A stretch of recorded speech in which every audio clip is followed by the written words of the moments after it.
அவர்களுக்கும் ஷெல்வின் ராஜ் அவர்களுக்கும் நமது மாவட்ட கழக செயலாளர் சசிகுமார் அவர்களுக்கும் நமது மாநில துணை செயலாளர் செந்தில் அவர்களுக்கும் எங்களுடைய மகளிர் அணி சகோதரிகளுக்கும் இந்த பொதுக்கூட்டத்திலே கலந்து கொள்ள வந்திருக்கும் எங்கள் மாவட்ட கழக செயலாளர்களுக்கும் இந்த மாவட்டத்தினுடைய ஒன்றிய நகர பேரூர் கழக கிளை கழக நிர்வாகிகளுக்கும் எங்கள் அன்பு சகோதர சகோதரிகளுக்கும் பத்திரிகை நண்பர்களுக்கும் தொண்டரணியை சேர்ந்தவர்களுக்கும் கலை இலக்கிய அணியை சேர்ந்தவர்களுக்கும் இதுவரைக்கும் தங்களுடைய கருத்துக்களை பரிமாறிய அனைத்து நிர்வாகிகளுக்கும் மேடையில் அமர்ந்திருக்கும் அனைவருக்கும் பொதுமக்களுக்கும் கேப்டன் சார்பாகவும் தேசிய முற்போக்கு திராவிட கழகத்தின் சார்பாகவும் என்னுடைய பணிவான வணக்கங்களை நான் தெரிவித்துக் கொள்கிறேன்.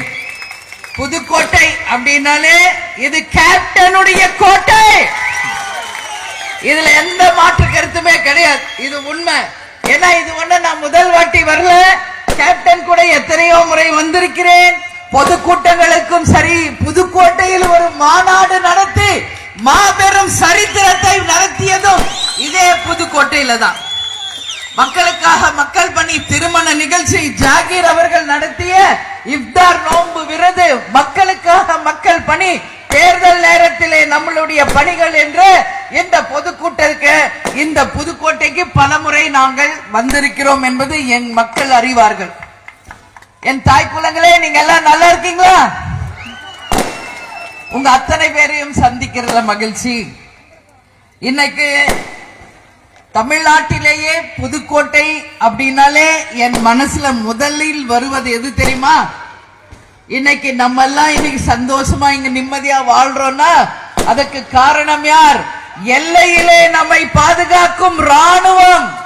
அந்த ராணுவத்திலே அதிகமாக பங்கேற்றிருப்பவர்கள் நமது தமிழ்நாட்டில் புதுக்கோட்டை மாவட்டத்தை சேர்ந்த வீரர்கள் தான் அப்படின்றத இந்த நேரத்தில் நான் பெருமையோடு சொல்ல கடமைப்பட்டிருக்கேன். இந்த புதுக்கோட்டைக்கு நான் ஒரு விஷயம் சொல்லணும்னு நினைக்கிறேன். கொஞ்ச நாளைக்கு முன்னாடி பாகிஸ்தானால மீண்டும் தீவிரவாத தாக்குதல் நடத்தப்பட்டு அப்பாவி நமது மக்கள் கொல்லப்பட்டாங்க. அதனால மோடி அவர்கள் ஆபரேஷன் சிந்தூர் அப்படின்ற ஒரு ஆபரேஷன் சிந்தூர் மூலமாக பாகிஸ்தான் தீவிரவாதிகளை புறமுதுகிட்டு ஓட வைத்தது நமது இந்தியா. அதற்கு துணை நின்றவர்கள் நமது ராணுவத்தை சேர்ந்தவர்கள். பெண்களாலேயே அந்த சிந்தூர் என்ன திலகம், அந்த பெண்களின் திலகத்தை அழித்தவர்களுக்கு பாடம் புகட்ட பெண்களாலே